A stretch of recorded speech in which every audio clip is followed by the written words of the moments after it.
21일 연권 사역 시작하도록 하겠습니다. 오늘 이제 첫째 시간의 강의 제목은 지난주에 이어서 세 번째 시간 되겠죠. 역사의 의미. 그리고 지난주에 주로 세속사에 대하여 다뤘다면 이제 오늘은 첫 시간에 세속사와 구속사를 비교해 보겠습니다. 그리고 두 번째 시간에는 이제 구속사를 집중적으로 다뤄보도록 이렇게 하겠습니다. 잠시 기도하겠습니다. 하나님 아버지 감사를 드립니다. 오늘 우리로 하여금 마지막 때 사명자들로 불러주시고 오늘 이 말씀을 통하여 우리 마음속에 정확하게 복음의 진리를 깨닫기를 원합니다. 성령님께서 함께 해주셔서 오늘 진리의 말씀을 깨달을 수 있는 능력을 허락해 주시고 은혜 가운데 이 연권 사역의 오늘 하루 일정을 지켜주시옵소서. 감사합니다. 예수 그리스도 이름으로 기도드립니다. 자, 우리가 지난주에 이어서 계속해서 우리가 역사의 의미에 대하여 우리가 공부를 하고 있습니다. 자, 우리가 역사하면 그냥 우리가 일반적인 그 세속사를 그냥 역사라 이렇게 말하는데 사실은 그 역사라고 하는 그 단어는 굉장히 포괄적인 거예요. 우리가 지난주에 말씀드린 것처럼 역사라고 하는 것은 이 시간과 공간 속에 또 인간과 인간의 만남, 또 인간과 사물의 부딪힘 속에서 일어난 사건이죠. 그걸 이제 이벤트라고 이렇게 말하는데 그 사건들의 기록을 우리가 역사라 이렇게 말합니다. 근데 역사에는 크게 두 가지가 있는 거예요. 하나는 세속사가 있고 또 하나는 구속사가 있죠. 자, 위에 구속사를 씁니다. 구속사, 세속사. 제가 지난주에 뭘 포인트로 말씀드렸느냐면 많은 기독교인들이 구속사와 세속사를 구별하여 생각하려고 하는 이원론적인 구도를 갖고 있어요. 이거는 정말 잘못된 것입니다. 이러한 그 구속사와 세속사를 분리하여 그 이원론적으로, 그렇죠? 이원론적으로 분리하여 다루게 되고 생각하면 어떤 결과가 있느냐? 구속사를 하나의 그 기독교나 학원 교회의 그 카테고리 속에 이렇게 속박을 시켜버립니다.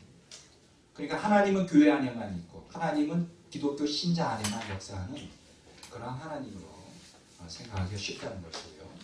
또 한 가지 우리가 주로 그 성령 체험이라 그럴 때 어떤 성령에 대해서 말할 때 주로 많은 사람들은 어떤 그 성도들의 그 은사나 은혜 체험에 국한시키는 경우가 너무나 많아요. 이제 앞으로 우리가 성령론 배우면 우리가 공부하겠지만 성령의 사역은 교회 안에서 성도들에게 은혜를 부어주시고 또 은사를 부어주는 어떤 기독교 안에서만 역사하는 힘없는 신이 아니라 인류 역사의 모든 창조 사역에도 성령이 함께 개입했고요. 이 온 우주 만물의 생명을 보존하는 데도 성령께서 함께 하시고 우리가 나중에 자세히 배우겠지만 이 세상에 있는 그 모든 죄를 그 하나님의 그 구속사의 시간대에 악이 성행할 수 있도록 이렇게 통제하는 역할을 하고요. 또 한 가지 더 중요한 것은 이제 요한복음에도 나오지만은 뭐가 죄이고 뭐가 의고 뭐가 우리가 참된 구원인가 심판인가에 대한 구체적인 진리의 그 개념을 이해할 수 있도록 역할을 하시는 것이 이제 바로 성령이에요. 그러니까 성령은 특별 은총 가운데서만 계신 게 아니라 일반 은총 가운데서도 온 세상의 역사 가운데 주장하셨어요. 그러니까 오늘 우리가 구속사와 세속사를 분리하는 것은 이건 아주 절대 건물입니다. 그러면 어떻게 구속사와 세속사가 하나냐? 물론 하나이지만 두 개예요. 이게 무슨 얘기냐? 어떻게 하나이면서 두 개냐? 하나라고 하는 것은 이 구속사는 세속사 속에서 이루어지기 때문에 하나라는 거예요. 그러니까 구속사가 따로 있고 세속사가 따로 있는 게 아니고 다른 말로 말하면 물론 이 성경은 하나님의 책으로서 구속사를 기록한 책이지만은 이 성경 안에 기록되어 있는 모든 사건들은 세속사 안에서 이루어지는 거예요. 여러분들이 성경에 특히 그 이스라엘 역사나 뭐 그 원역사, 창세기 1장부터 12장까지 나오는 원역사도 사실은 그 세계사를 보면 거기 다 나와요. 물론 관점의 차이는 있지만 다 나옵니다. 그러니까 그 왜 구속사와 세속사가 하나냐? 그것은 구속사가 세속사 안에서 진행이 되기 때문에 하나다. 그런데 그렇다고 완전히 하나는 아닙니다. 그 얘기는 뭐냐? 하나가 아니라는 얘기는 구속사와 세속사가 지향하는 방향이 다르다는 거예요. 그러면 구속사와 세속사의 지향하는 방향이 다르다는 건 뭘 의미하냐? 하나님께 다르다는 거냐? 그게 아니라 관점의 차이가 있다는 거예요. 그 관점, 그 역사적인 해석. 그러니까 관점이라는 건 다른 말로 말하면 역사 해석의 문제예요. 역사를 어떻게 해석하느냐에 따라 그게 세속사가 될 수 있고 구속사가 될 수 있고. 그러면 어느 때 세속사가 되느냐? 그 무신론적 세계관에 근거하여 역사를 해석할 때, 그게 이제 세속사가 되는 거예요. 무신론적인 세계관, 그러니까 하나님이 없다고 하는 걸 전제로 할 때 그건 세속사가 되는 거예요. 일반 세계사는 다 하나님을 전제로 하지 않는 단순한 인간의 그 이벤트, 역사의 기록을 그건 세속사라 말하는 겁니다. 자, 그러나 똑같은 세속사라 할지라도 유실론적 세계관, 하나님이 이 온 우주 만물의 주관자라고 하는 유실론적 세계관, 또 섭리자라고 하는 유실론적 세계관으로 역사를 세속사를 보면 그게 곧바로 그 순간에 구속사가 됩니다. 자, 그러면 이제 오늘 우리가 두 번째 시간에 자세히 배우고 있지만, 그러면 세속사에서 구속사가 어떻게 되느냐? 아까 얘기하기로 관점의 차이라고 그랬어요. 역사 해석의 차이라고 그랬어요. 그리고 여기서 우리가 중요한 것은 세속사 속에서 구속사를 발견하는 것은 우리 기독교인들에게 그걸 뭐라고 말하냐? 믿음이라고 말합니다. 믿음의 눈으로 볼 때. 오늘 기독교인들이 참 문제가 굉장히 갈등 속에 살아가는데, 이 사람들은 구속사와 세속사를 자꾸 분리하려고 해요. 그래서 교회에 오면 신자 같아요. 교회에 오면 신자 같아요. 왜냐면 직분도 집사, 권사, 장로, 목사. 근데 교회를 딱 나가서 가정에만 들어가도 신자가 아니에요. 직장생활 할 때 신자가 아니에요. 이제 무한 경쟁 속에서 살아남기 위해서 막 눈을 빨갛게 뜨고 이용당하지 않기 위해서 그 생존 경쟁을 해야 되는 그 아주 무서운 그 삶의 현장 속에 이렇게 던져지는, 오늘 대다수의 많은 기독교인들이 그렇게 생각을 해요. 오늘 많은 그 장로님들, 제가 아주 참 그게 아주 전형적인 그 장로님들이 기도할 때 쓰는 형태. 이런 기도를 종종 많이 해요. 더럽고 아주 더러운 세상 속에서 그냥 하나님의 뜻을 버리고 살다가 되게 거룩하고 아주 정말 거룩한 이 교회에 와서 이렇게 예배를 드리게 돼서 일단은 회개를 해야 되고 그다음에 감사를 하고 뭐 이런 게 이제 레파토리에 이게. 자, 이렇게 세상을 갖다가 더럽고 타락하고 완전히 그 세상 속에서 엉망으로 살다가, 왜냐하면 이 사람들은 성경의 윤리, 성경 의식 가지고 성경 신앙 가지고는 세상 속에서 살면 안 된다는 이 암암리의 어떤 그 이원론적인 생각을 갖고 있는 거예요. 그래서 장로가 교회에서는 장로 역할을 하고 밖에 나가면 사기꾼이 되는 거예요. 사기꾼이 되는 거예요. 장로 중에 사기꾼도 굉장히 많아요. 믿지 않는 불신자들이 이를 득득하라고. 장로들, 기독교 장로들 정말 사기꾼 너무나 많다. 세상 사람보다 못하다는 거예요. 이게 지금 오늘 한국 교회만이 아니라 기독교의 현주소예요. 이건 그거 다 어디 원인이 있느냐? 구속사와 세속사를 구별했기 때문이에요. 이거는 절대 아닙니다.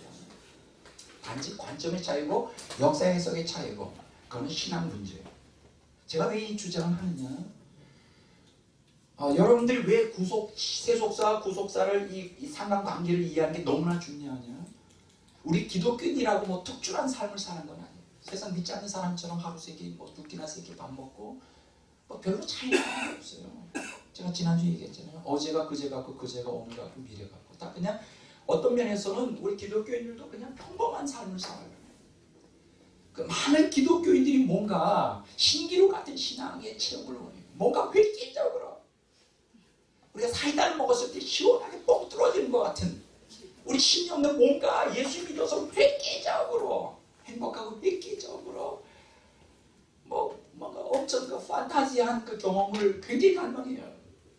왜냐하면 우리가 보통 인간으로 이 땅에 살아가는 기독교인들조차 삶이 그냥 평범하거든요. 뭐 저도 마찬가지입니다.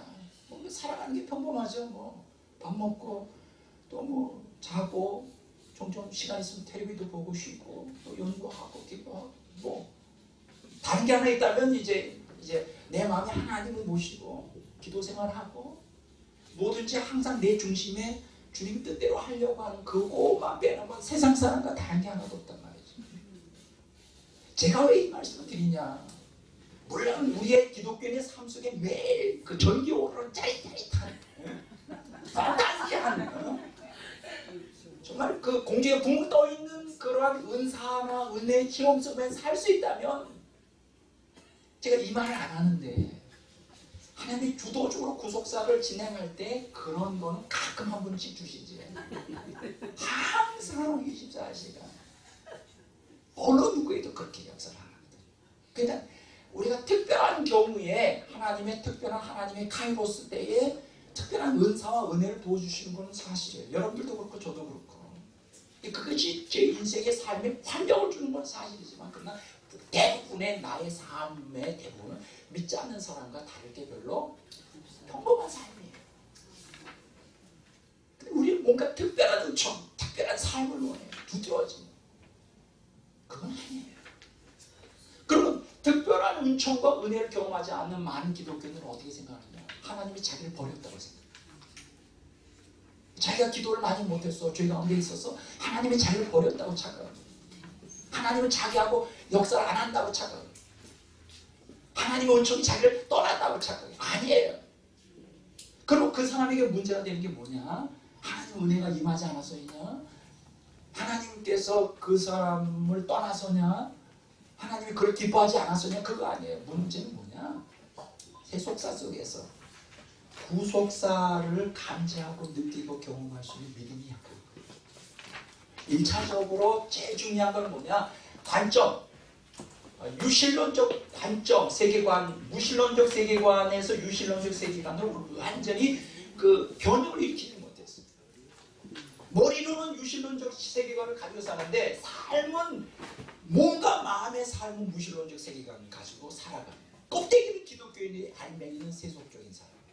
이게 가장 중요한 것이고요. 두 번째 뭐냐? 믿음이 없어요. 세속사 속에서 평범한 삶 속에서 모든 순간순간이 구속사라고 하는 거기서 하나님의 숨결과 손길을 경험할 수 있는 믿음이 부족한 거예요. 저도 평범한 삶을 살아요. 그러나 저는 길을 갈 때, 혼자 있을 때, 음악을 들을 때, 책을 볼 때, 텔레비를 볼 때, 밥을 먹을 때조차 하나님의 평범한 삶 속에서도 감격이 넘치고 하나님의 인재를 경험하면서 하나님이 나와 함께 하시고 그 순간에 구속사가 진행된다는 그것을 굉장히 강력하게 느끼고 있거든요. 그럼 무슨 차이죠? 저에게 뭐 특별한 전기가 잘 오르는 계속해서 돼서 그런 줄 아세요? 아닙니다. 제가 오늘 좀 말이 빠르죠. 하고 싶은 얘기가 너무나 많아서 조금 조절을, 조금 흥분을 자제하고 원래 그 페이스를 유지하도록 하겠습니다. 제가 뭘 말씀드리려고 하는지 아세요? 우리가 역사의 의미, 오늘 세속사와 구속사의 상관관계를 깊이 정확하게 이해해야 될 것이 무엇이냐? 정말 세속사 속에서 아주 충만한 구속사를 우리가 일단 존재론적으로 확립하고 우리가 그 믿음을 통하여 그것을 우리의 삶 속에 체험하기 위해서. 이제 문제는 하나님께 있는 게 아니에요. 문제는 믿음이 없는 우리에게 있는 거예요. 관점이 잘못된, 그렇죠?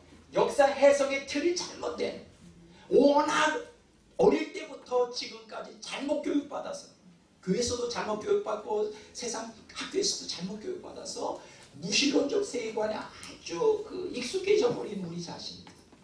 예수님을 믿는다고 하지만 유신론적 세계관을 갖고 있다고 그러지만 사실은 하나님 없이 살아가는데 너무나 익숙했던 세속화된 이러한 그 정신 구조가 문제가 돼요. 아무것도 들리는 것 같지 않은, 아무것도 느껴지지 않는 것 같은 삶 속에서 저는 하나님의 임재를 느끼거든요. 그 바로 믿음 차이입니다. 그걸 감격스러워. 어제도 얼마나 눈물이 나든지, 기도하는데 얼마나 뜨거움이 임하든지. 그래서 여러분들 놀리려고 그러는 거 아니에요. 여자가 이런 일이 아니야. 저보다 여러분들 더 많이 기도하고 있고, 저보다 여러분들 더 큰 은혜를 경험하고 있고, 사실이에요. 여기 그냥 폼 잡고 가만히 앉아 계시지만 저보다 대단한 은사가 갖고 있는 사람들이 많아요. 저같이 은사가 그렇게 강하지 않은 사람, 저같이 그렇게 큰 여러분보다 덜 은혜를 받은 사람도 이렇게 경험한다는 건 무슨 차이일까? 관점의 차이.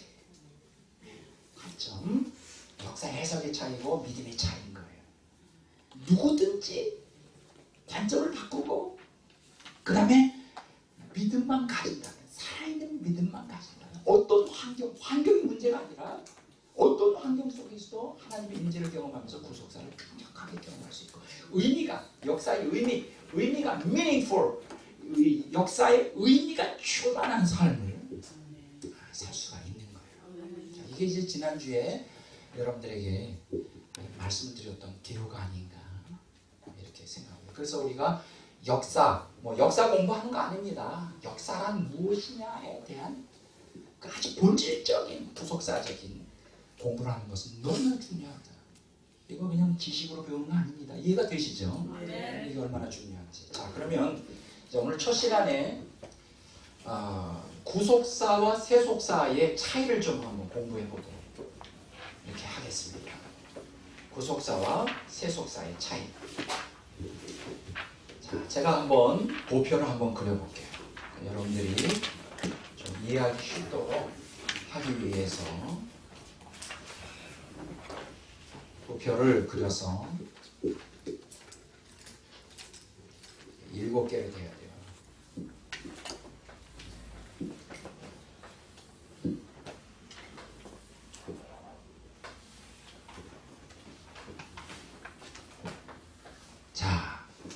자, 이게 구분을 합니다.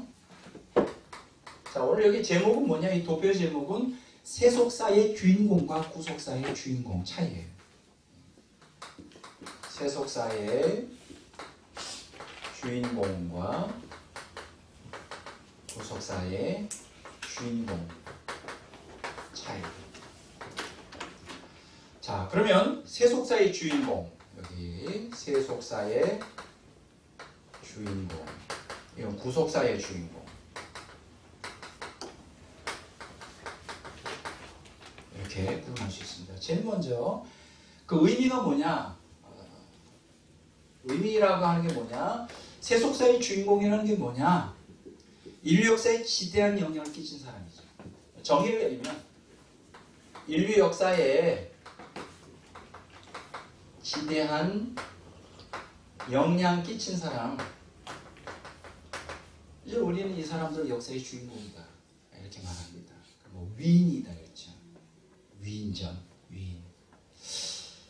우리가 이제 중고등학교 때 이제 우리가 위인전 혹은 초등학교 때 그렇게 이제 위인전 많이 읽어라. 그 위대한 사람 된다는 얘기를 막 못에 박히도록 들었어요. 근데 저는 불행하게도 어릴 때 그렇게 환경이 책을 많이 읽을 수 있는 환경이 안 됐어요. 일단은 그 독해 능력이 굉장히 어렸어요. 어리버리했나 봐요.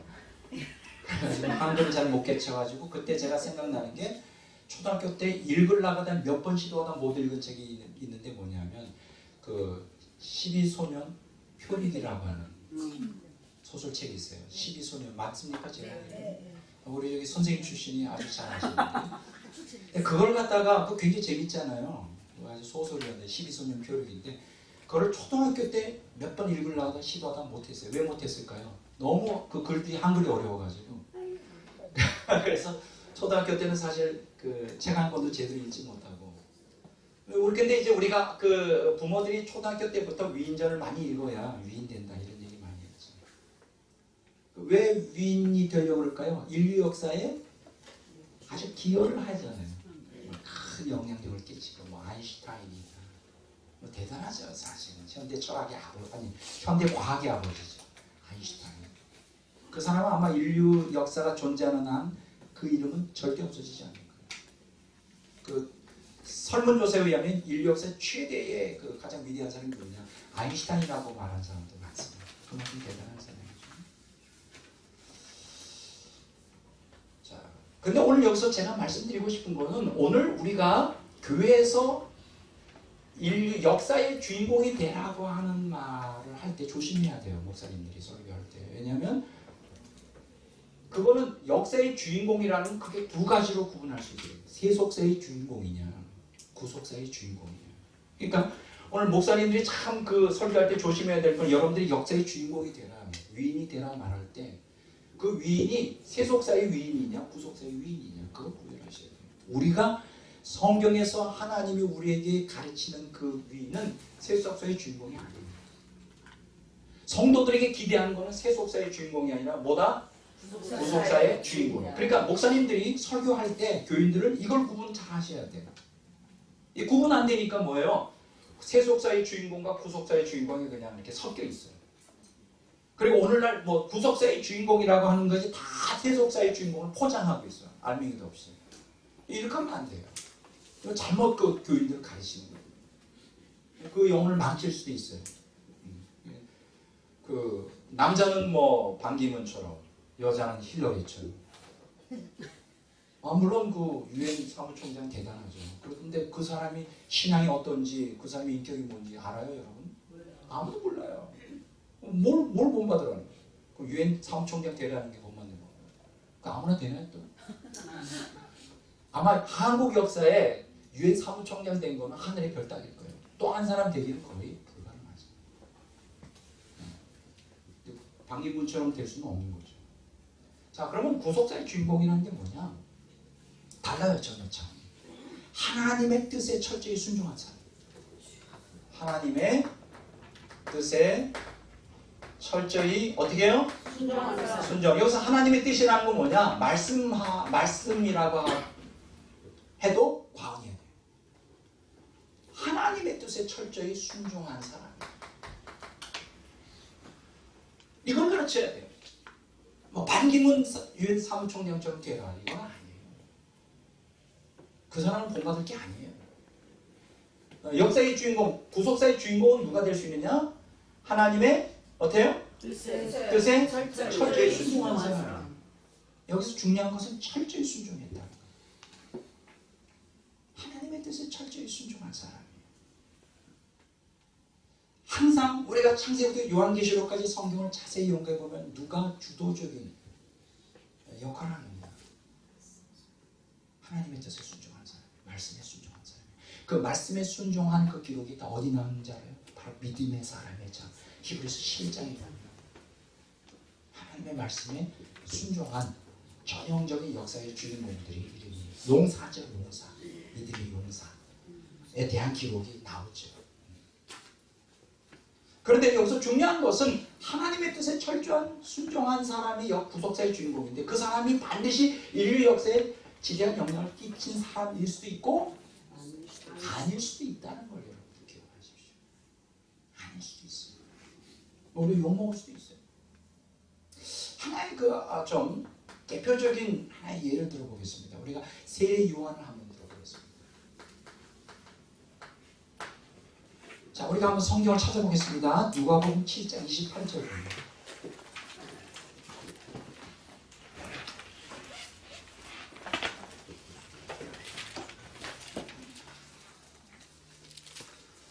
누가복음 7장 28절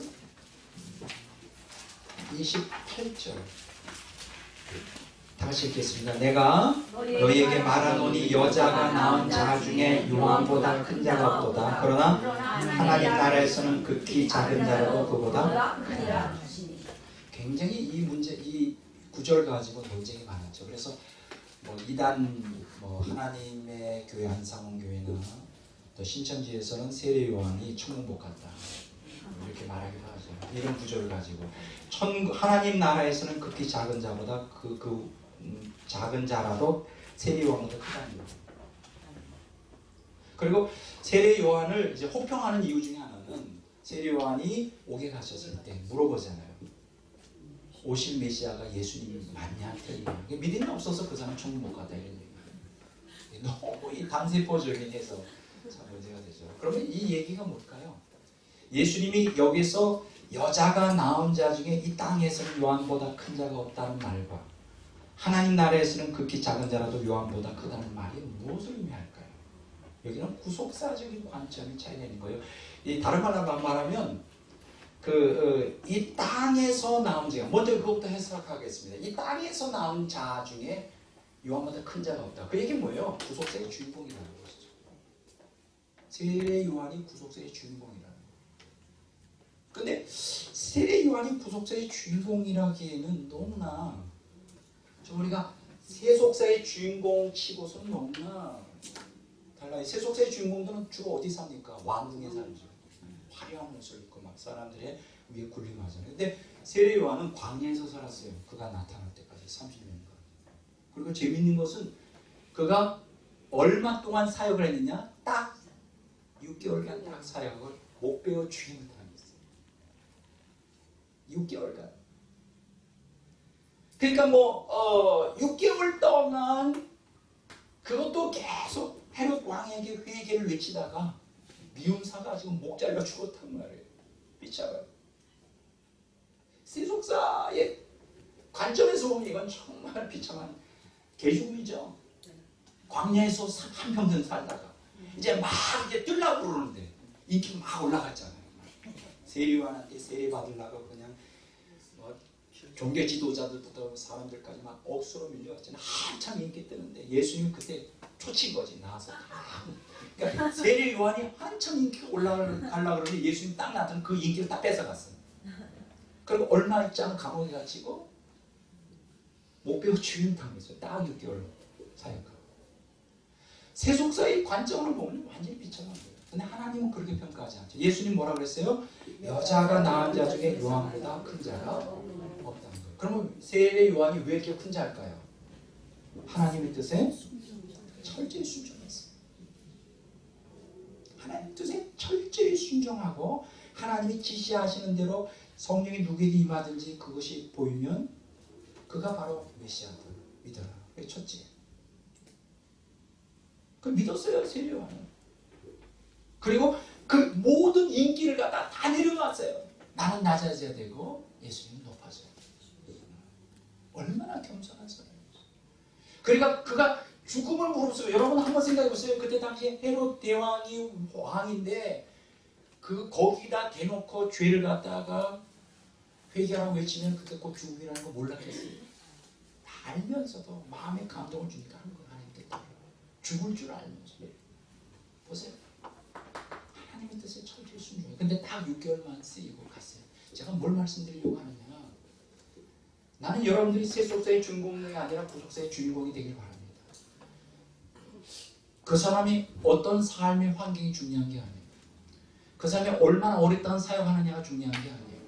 그 사람이 무슨 일을 하느냐가 중요한 게 아니에요. 단지 하나님의 존귀하심을 따라 하나님의 뜻에 말씀에 철저히 순종하는 것만이 구속사의 주인공이 될 수 있는 가장 기본적인 트레이드예요. 근데 여기서 우리가 한 가지 짚고 넘어갈 것은 하나님의 나라에서는 극히 작은 자라도 그보다 크다. 이게 무슨 얘기일까요?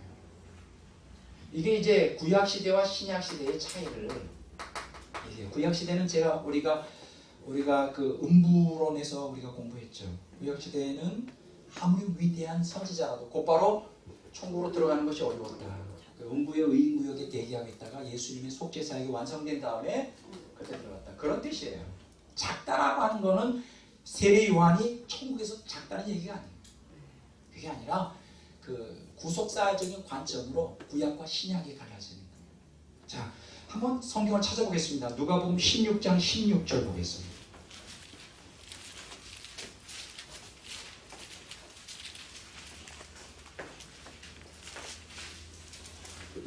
다 같이 읽어보겠습니다.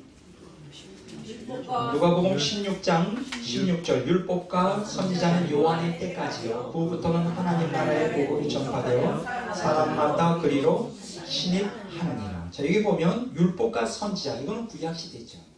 그 세례 요한 때까지예요. 그러나 하나님 나라의 복음, 예수 그리스도를 통해서 선포되었죠.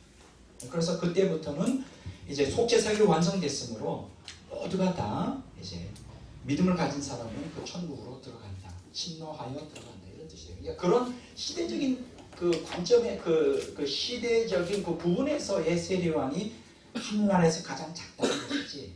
그러면 지금도 천국 가면 세례요한이 가장 작은 자일까? 절대 그렇지 않습니다. 그러니까 오해하지 마세요. 자, 두 번째 여기서 보면 두 번째 우리가 그러면 자격을 한번 보겠습니다. 자격. 세속사의 주인공이 될 자격, 구속사의 주인공이 될 자격이 뭐냐. 자, 세속사의 주인공이 되려면 경쟁과 우연한 기회를 통한 소수만 됩니다. 경쟁과 우연한 기회. 여기서 경쟁이라는 건 치열한 경쟁이에요. 치열한 경쟁과 우연한 기회에 소수만, 극소수만 세속사의 주인공이 돼요. 그리고 이러한 경쟁과 우연한 기회인데 여기에 밑바닥에 깔려 있는 게 뭐냐? 이 사람의 학력. 그렇죠. 세속사의 주인공이 될 수 있는 더 빠른 것은 학력이 높을수록 좋죠. 이번에 그 박근혜 정부의 아주 메인 강요들 중에 위스콘신 대학 출신 학위를 갖고 있는 사람입니다. 그러니까 일단은 미국에서 아주 하버드다 어느 예일이다 이런 학위를 갖고 있으면 일단은 쉽게 뜰 수가 있죠. 그 사람 인격이 어떻든 관계없이. 그렇죠. 우리 특히 한국 사회에서 어디나 마찬가지입니다. 학력 또 가문, 좋은 가문에 태어나면 그게 또 백이 되죠. 아버지가 예를 들어서 꼭 그러더라고요. 아버지가 대법원 판사하면 꼭 자식들은 검사나 판사가 되더라고요. 이 가문이라는 게 무시를 못해요. 서울대 출신은 또 서울대들이 많아요. 자, 그 다음에 또 여성들에게는 또 빼놓을 수 없는 강력한 무기였죠. 미모. 왜 마리린 몰라가 그렇게 유명해 있을까? 미모가 아니었으면. 미모, 여자들은 이 대단한 이 파워죠. 아름다운 미모 있으면. 그 다음에 이제 막 번뜩거리는 기성, 머리가 좋으면 이제 기회가 됐죠. 이런 거. 그 다음에 돈 많으면 또 가능성이 있죠. 요새 돈 많으면 국회의원들도 쉽게 돼요. 아니면 자선 사업 많이 해가지고 재력 이런 것들 이제 여러 가지 하는데 이제 그것이 있다 할지라도 두 가지가 필요해요. 치열한 경쟁을 치러야 돼요. 여기서 살아남아야 돼요. 치열한 경쟁 속에서 왜냐면 학력과 가문과 미모와 지성과 재력이 있다고 하면서 세속사의 주인공이 되는 건 아니에요. 그 경쟁 속에서 살아남아야 돼요. 그리고 또 한 가지 결정적으로 중요한 게 뭐냐면 우연한 기회가 있어야 돼요. 이거 천운이라고 이렇게 합니다. 천운.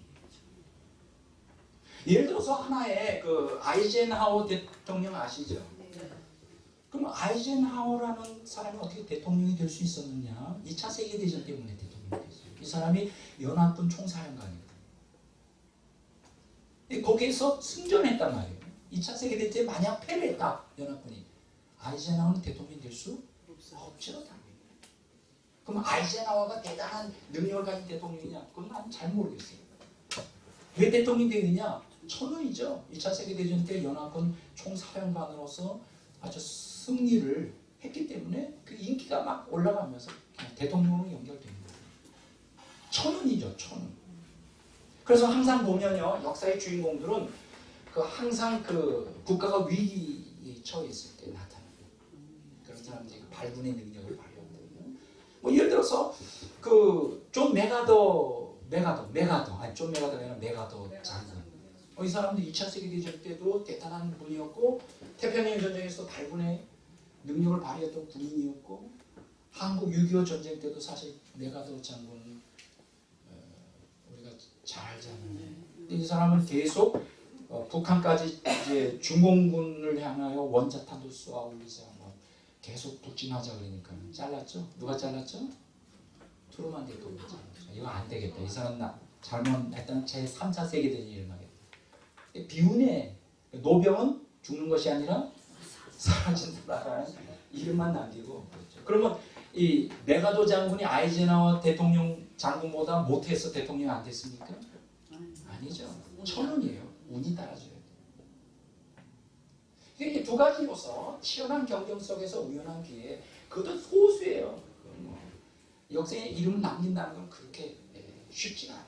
근데 이 역사에 남긴 이러한 경쟁과 치열한 경쟁과 우연한 기회를 통하여 소수에 속한 사람들이 그러면 다 훌륭한 인격을 갖고 있는 도덕성을 갖고 있는 사람이냐? 그것도 또 아니라는 거예요. 그건 달라요. 여러분들 기억하십시오. 요 근래 제가 이제 구입한 책이 한 권이 있어요. 아주 재미있는 책인데 만들어진 승리자들이라는 책입니다. 만들어진 승리자. 콜럼버스부터 마린 몰로까지 거꾸로 보는 인간 승리. 거꾸로 본다. 뭔가 좀 약간 뒤틀린 것 같죠? 거꾸로 본다. 여기에서 뭘 얘기해 주느냐? 이 세속사의 주인공, 그 명성은 이 사람은 뭘 얘기하냐면 우연한 기회라는 거예요. 로또라는 거예요. 로또라는 거예요. 정말 시대가 만들어졌다는 거죠. 기회가. 근데 우리가 그 위인이라고 칭해지는 사람들이 이렇게 그러나 실상을 보면 대부분 인격적으로 신도지 않다. 그러니까 우리가 이런 개념은 버려야 돼요. 세속사의 주인공은 위인인데 위인은 굉장히 인격적이고 도덕적인 높은 수준을 갖고 있을 거라고 하는 환상을 많은 사람들은 생각하는데 그 환상을 버려라. 오히려 평범한 사람보다 더 못할 수 있다는 거예요. 심지어는 그들 중에는 굉장히 정신적으로 굉장히 정신병을 갖고 있는 사람들도 상당히 많이 있어요. 요 근래에 나온 책이 하나 있어요. 광기의 리더십이라는 게 있어요. 광기가 뭐죠? 매드니스죠. 미쳤다. 광기의 리더십. 요 근래 나온 책이에요. 광기의 리더십. 따라서 할까요? 광기의 리더십. 광기의 리더십.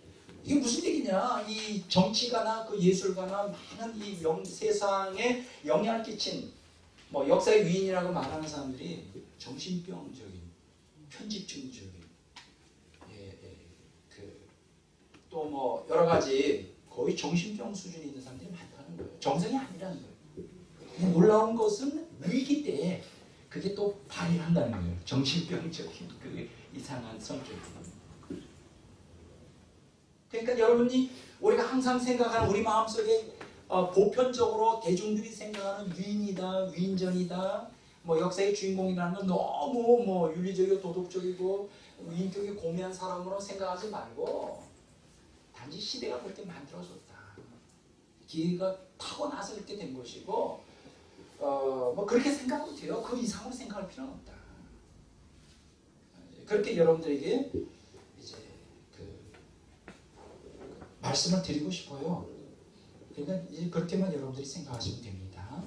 자, 그러나 여기서 어쨌든 여기서 소수라는 거, 다수는 다 그냥 그저 그렇고 인생 살다 그냥 간다는 거예요.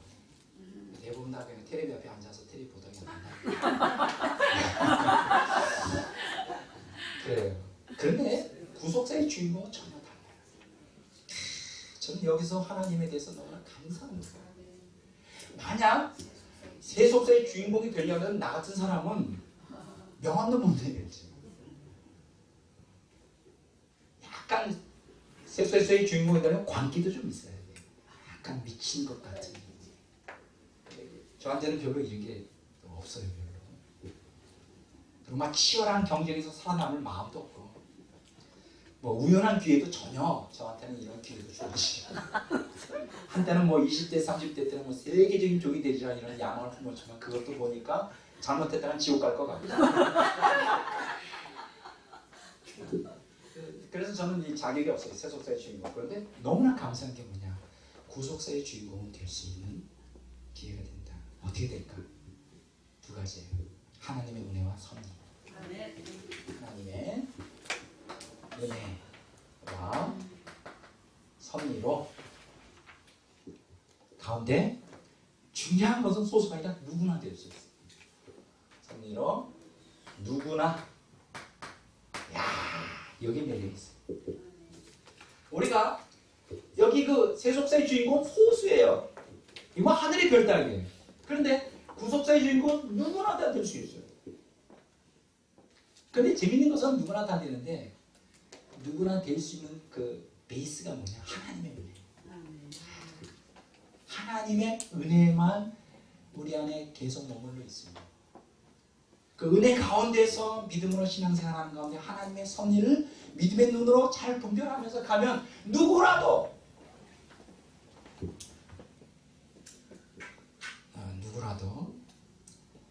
세속사의 주인공이 될 수 있어요. 여기 구속사의 주인공이 되는 건 학력도 관계없어요. 가문도 관계없어요. 미모도 관계없어요. 못생겨도 좋아.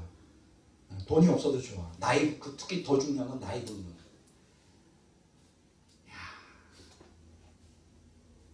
학력도 관계없고, 가문 배경도 관계없고, 돈이 있느냐 없느냐도 관계없고, 여자들에게 중요하죠. 미모도 관계없고, 그 다음에 나이가 젊으냐 늙었냐 관계없어요. 성격이 어떠냐 그것도 관계없어요. 야, 파격적인 제안이에요. 누구나 다.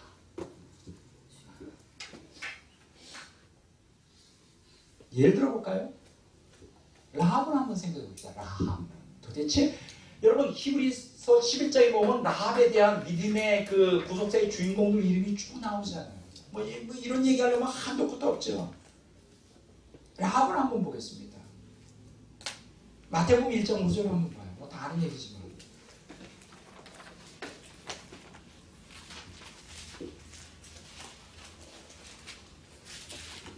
마태복음 1장 5절 다 읽겠습니다. 살몬은 라합에게서 보아스를 낳고 보아스는 룻에게서 오벳을 낳고 오벳은 이세를 낳고 이세는 다윗 왕을 낳으니라. 여러분 이 다윗 왕을 통하여 메시아 예수 그리스도가 나타나는데 이 다윗 왕의 계보에 라합이 들어요. 라합.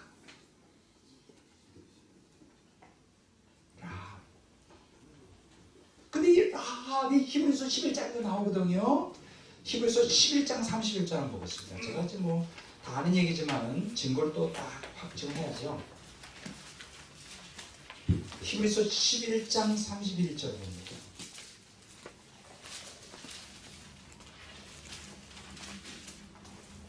믿음으로 기생 라합은 정탐꾼을 평안히 영접하였으므로 순종하지 아니한 자와 함께 멸망하지 아니하였다. 히브리서 11장에는 그 위대한 믿음의 위인들을 나열하는 가운데 라합의 이름이 딱 들어요. 이름만 들어가는 게 아니라 설명까지 들어요. 이제 라합 뒤에는 뭐 쭉 나오잖아요. 뭐 기드온, 바락, 삼손 이름만 나와요. 근데 기생 라합에 대해서는 그래도 한 줄이 들어가요. 대단한 거예요. 이름만 들어가도 그 명예가 얼마나 대단한 이름만 들어가도 거기다 한 줄이 딱 설명이 나요. 그러면 라합이 도대체 어떤 사람이에요? 기생이라는 게 참여예요. 죄송합니다. 기생이 아니라고 참여라고. 아니 참여도 역사의 구속자의 주인공이 될 수 있어요.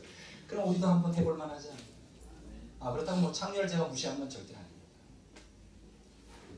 누구나 다 될 수 있다는 거예요.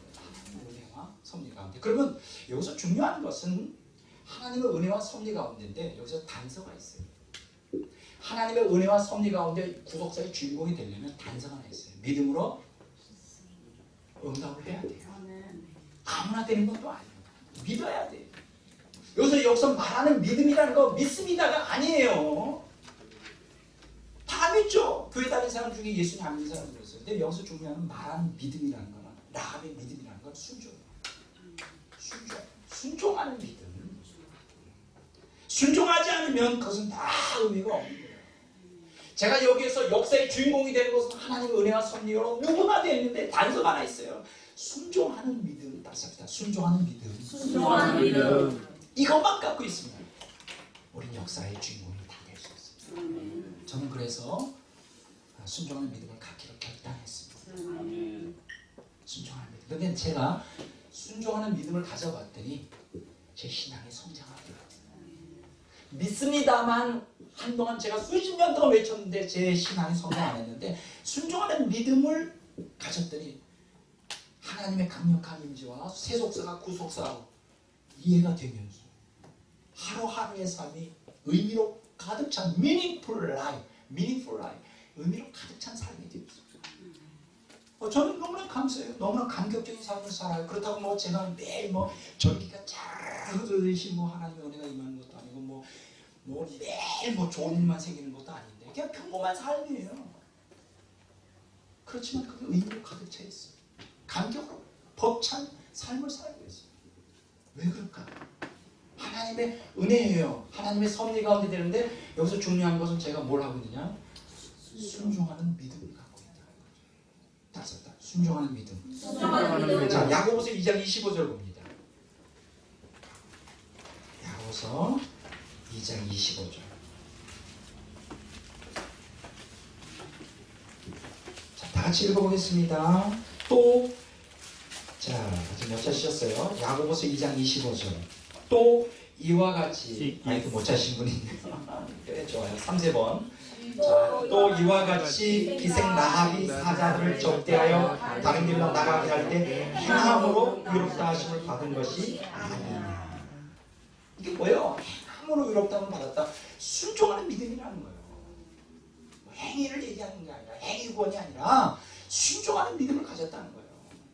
여러분, 믿음으로 우리가 역사의 주인공이 되는, 여기서 말하는 믿음은 믿습니다, 그게 아니라 말씀에 순종하는, 마음으로 믿고 순종하는 믿음이에요. 따라서 순종하는 믿음. 순종하는 믿음. 다시 한번 순종하는 믿음. 순종하는 믿음이 있으면 그 사람이 학력이 어떻든, 가문이 어떻든, 미국이 어떻든, 나이 불문하고 돈이 있든 없든 관계없이 역사의 다 주인공이 될 수가 있어요. 근데 얼마나 자, 하나님이 자비로우신, 나는 그래서 하나님이 너무 좋아요. 하나님이 너무 좋아. 나 같은 사람도 역사의 주인공이 될 수 있도록 길을 열어주셔서 그냥 순종하는 믿음만 가지면 돼요. 그게 또 쉽지는 않지. 왜냐? 내 안에 있는 탐욕이 가만히 놔두시는지. 그건 이제 나중에 얘기를 하고. 자, 여호수아서 2장 8절에서 14절을 봅니다. 이 라합이 어떤 사람이냐? 여호수아서 2장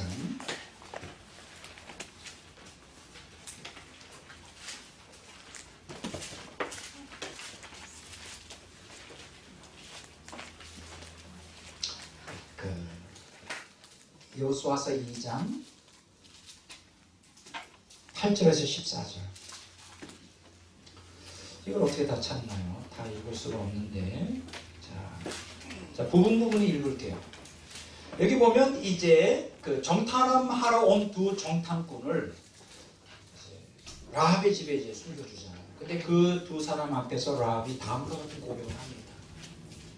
자, 9절 한번 읽어보겠습니다. 말하되 여호와께서 이 땅을 너희에게 주실 줄을 내가 아노라. 우리가 너희를 심히 두려워하고 이 땅 주민들이 다 너희 앞에서 간단히 놀라니.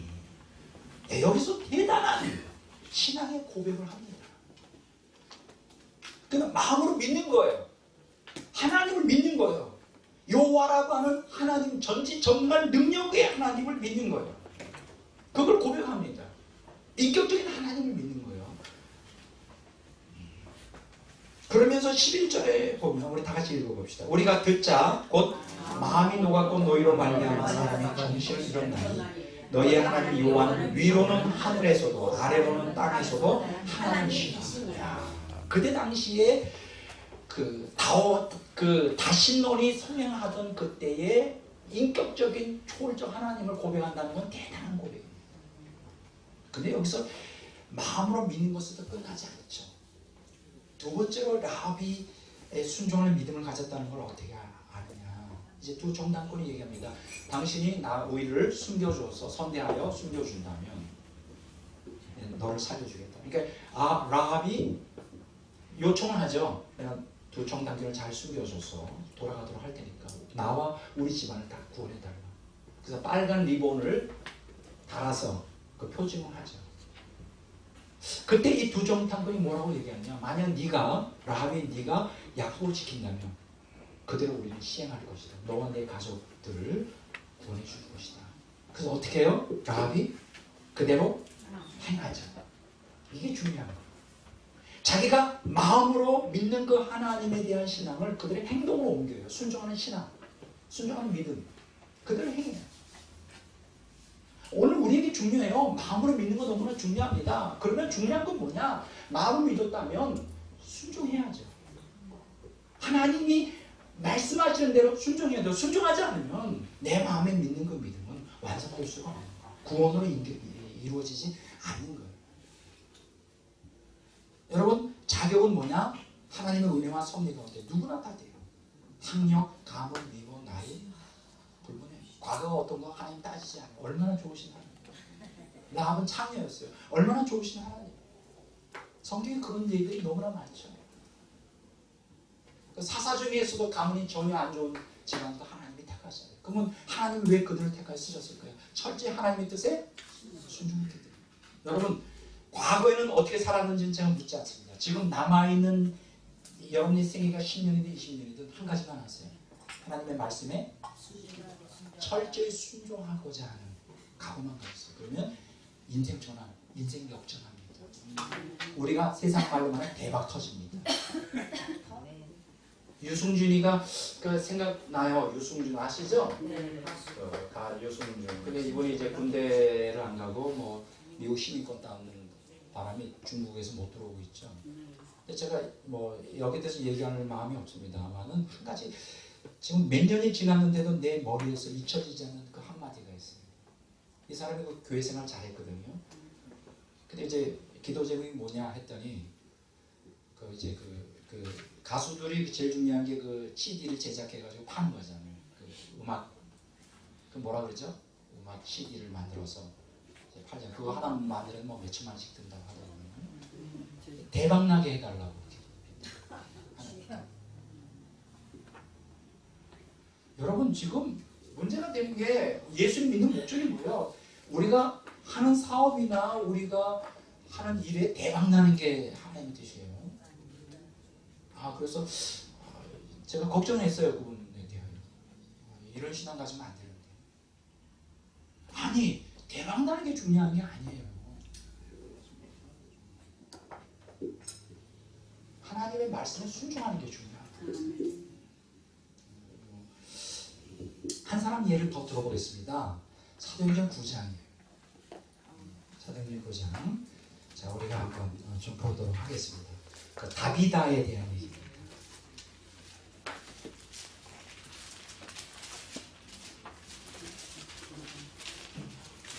사도행전 9장 36절에서 42절까지인데요. 읽읍시다. 어차피 자, 다 같이 읽어보겠습니다. 욥바에 다비다라 하는 여제자가 있으니 그 이름을 번역하면 도로가라. 선행과 구제하는 일이 심히 많더니 그때 병들어 죽음에 시체를 씻어 다락에 누이니라. 룻다가 욥바에서 가까운지라 제자들이 베드로가 거기 있음을 듣고 두 사람을 보내어 지체 말고 와달라고 간청하여 베드로가 일어나 그들과 함께 가서 이르매 그들이 데리고 다락방에 올라가니 모든 가부가 베드로 곁에 서서 울며 도로가가 그들과 함께 있을 때 지은 속옷과 겉옷을 다 내보이거늘 베드로가 사람을 다 내보내고 무릎을 꿇고 기도하고 돌이켜 시체를 향하여 이르되 다비다여 일어나라 하니 그가 눈을 떠 베드로를 보고 일어나 앉는지라. 베드로가 손을 내밀어 일으키고 성도들과 과부들을 불러들여 그가 살아난 것을 모이니 온 요파 사람이 알고 많은 사람이 주를 믿더라. 저는 역사의 주인공으로서 구속사의 주인공으로서 이 다비다에 대한 얘기를 좀 하려고 합니다. 이 다비다는 노인이었어요. 할머니였어요. 근데 이 사람이 받은 은사는 뭐냐? 사명은 뭐냐? 바느질이었어요. 바느질.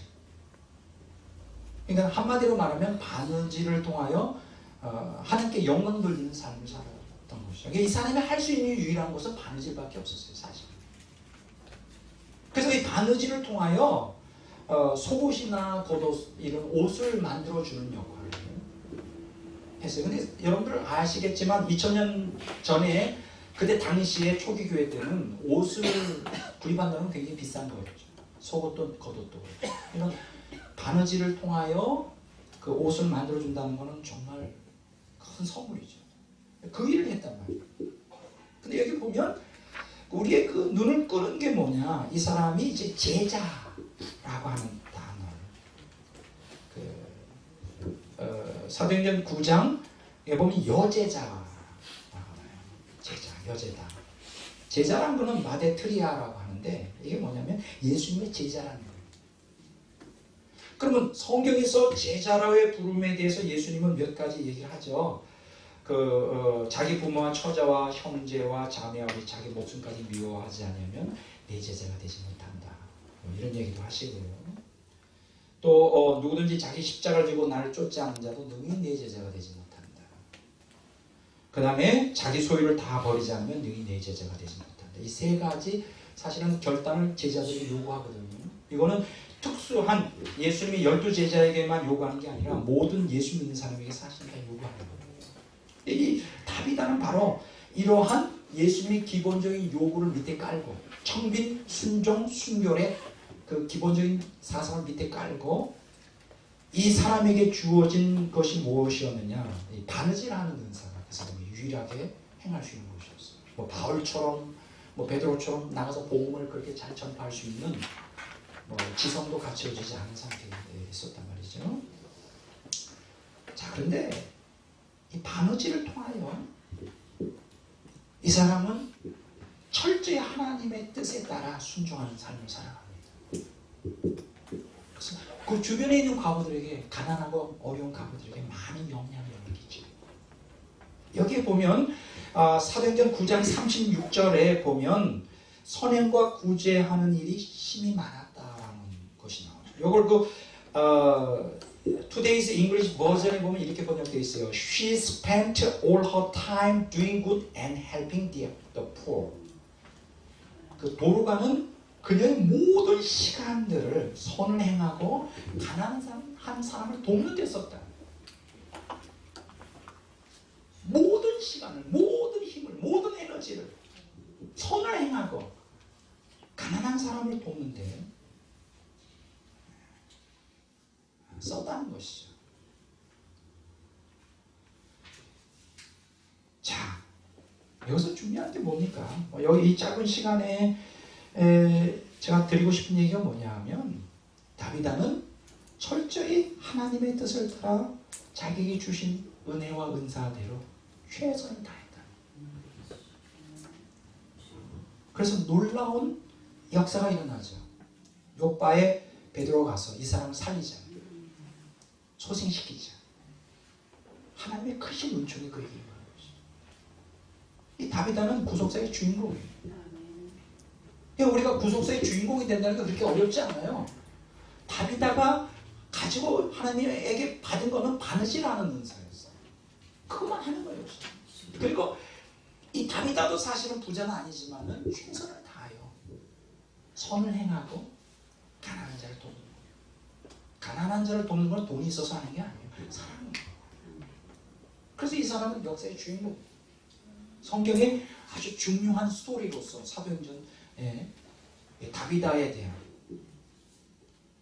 사도행전 9장 36절 42절에 나와요. 그러니까 우리가 역사의 주인공이 된다면 누구나 다 할 수 있어요. 자, 이 다비다 얘기하니까 제 외할머니 생각이 참 많이 나요. 이분은 75살에 예수님 믿기 시작해 42살까지 신앙생활을 하시고 돌아가셨는데 이분이 예수님 믿고 어느 때부터인가는 제가 잘 몰라요. 뭐 75 정도 되면 이제 나이가 많이 드셨잖아요. 이분이 할 수 있는 건 하나밖에 없었어요. 기도도 열심히 하셨지만 또 하나는 여러분 그 조각천 있잖아요. 옛날에 그런 게 많았어요. 조각천들을 갖다 다 모아다가 버리잖아요. 이런 그 옷가게에서 이런 조각천들 많이 나오거든요. 버리는 걸 그걸 다 주워다가 그걸 삼각형, 뭐 몇각형에서 그거를 그 북한 말로는 자부동이라고 그래요. 저희 그 원적이 평양이거든요. 저희 부모님이 다 평양 출신인데 자부동이라고 그래요. 방석을 만들었어요. 그게 얼마나 이쁘던지 색색으로 그냥 다. 그리고 어떤 데는 이불을 만들기도 했어요.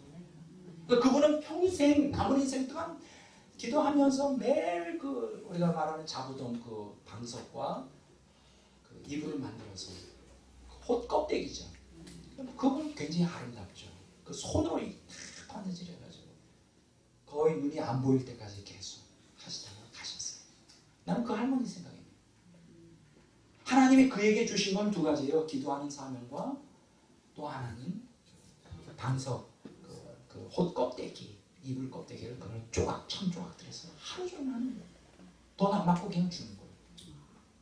근데 놀라운 것은 제가 제 일생에 딱 두 사람을 통하여 강력하게 주님의 향기가 나오는 사람을 발견했는데 그 중에 한 사람이 바로 그분이에요.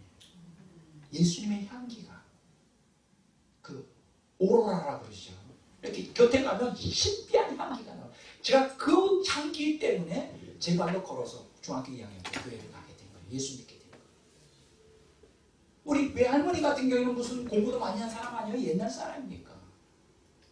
그가 할 수 있는 의사라고 하는 것은 천조각을 갖다가 그냥 비워서 그냥 무료로 주는 거예요. 친척들이나 아는 사람에게.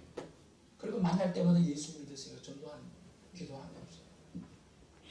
그리고 이제 서강에 사셨는데 사적인 얘기를 참 하는 것 같아서 거기 물난리가 나잖아요. 그 서강 신촌에 물이 많이 나면 이제 저희는 홍제동 높은 언덕에 있으니까 홍수가 나도 오게 안 가요. 근데 그걸로 오셔서 여름만 되면 한 3개월씩 사셨어요. 근데 꼭 제가 기억나는 건 뭐냐? 아침에 30분, 저녁에 30분씩 꼭 무릎 꿇고 기도해요. 제가 옆에서 예수님 안 믿을 때도 초등학교 때 그걸 들으면서 살았어요. 근데 저희 어머니가 우리 외할머니의 막내고 제가 우리 어머니의 막내니까 기도를 하면 그냥 자손들 위해 기도해요. 큰아들부터 둘째 하고 맨 마지막에 누구를 위해 기도할까? 저를 위해 기도해요. 막내 중에 막내. 그거를 들으면서 살았어요. 제 외삼촌이 이제 이호은 목사라고 아주 훌륭하신 분이세요. 부름받아 나서님 작사하시고 나의 제 주님의 새 생명 이제 모건대학 그거를 세우신 분인데 그분이 아주 훌륭하죠. 이호은 목사님 너무 훌륭한 분이세요. 저는 그래서 항상 기도하기를 저는 외삼촌인 이호은 목사님의 영성을 본받게 엘리사에게서 엘리사에게 그 영성이 전달되듯이 저한테도 그 영성이 임하게 해달라고 항상 기도했어요. 좀 임하는 것 같아요. 조금. 근데 이분이 굉장히 훌륭하신 분인데 살아계실 때는 막 사람들이 왔죠. 할머니 왜냐면 워낙 유명하니까. 근데 딱 이분이 돌아가시자 아무도 할머니한테 오지 않는 거예요. 근데 저는 이런 생각을 해요. 그때 중학생이었는데 할머니가 너무 외로운 거야. 아무도 찾아오지 않으니까. 그러니까 그때는 뭐 80 중반 넘어가고 이제 되어가고 계셨으니까 그래서 집에서 그냥 누워서 하루 종일 계신 거죠. 그래서 제가 토요일 날 끝나면 그때 중학생 시절이었는데 토요일마다 가서 할머니 옆에 하루 종일 있는 거예요. 아무 말도 안 하고 뭐 나이 드신 할머니는 무슨 할 말이 뭐 그냥 가만히 앉아서 할머니 얼굴만 보다가 이제 오후 늦게 한 4시나 5시 되면 할머니 이제 갈게요. 그럼 이제 그 집에서 나와요. 서강에 있었는데 나오면 이제 그때는 서강이 아주 진촌이고 교통편도 거의 없었어요. 하루에 버스가 뭐 몇 번 다닐까요? 그럼 호벌판이에요. 그러면 한 몇백 미터 갈 때까지 손을 흔들어 주셔서 돌아보면 또 흔들고 계시고 그게 추억이 남아있어요. 그때도 굉장히 의문이 있었어요. 아니 이호 목사님이 살아계실 때는 그렇게 막 할머니 최고라고 하더니 딱 돌아가시자 개미 새끼 한 마리도 오시라. 나는 거기에 대해서 한 거였던 거예요. 그런 것도 하나님이 이제 저를 쓰시는데 감안하셨겠지만 제가 뭘 말씀드리려고 하느냐. 자, 역사의 주인공 누구나 다 될 수 있어요. 하나님께서 여러분들에게 누구에게나 다 각자 다른 문상을 주셨습니다. 그 문상은 뭔지를 발견하고 남의 또 큰 것만 보지 마세요. 자기에게 맞는 은사를 개발하여 최선을 다하시면 역사의 주인공이 누구나 다 될 수 있다 없다? 있다. 될 수 있어요. 한 나라에서 영원히 빛나는 존재가 될 수 있다는 거죠. 자, 그런데 여기서 제가 역사의 주인공이라 할 때 참 조심할 게 있어요. 주인공은 스타잖아요. 또 우리가 세속사의 주인공 할 때 소수잖아요. 근데 어떻게 내가 정말 신통치 않은 내가 어떻게 역사의 주인공이 될 수 있을까? 자, 요한계시록 11장 15절 한번 보겠습니다.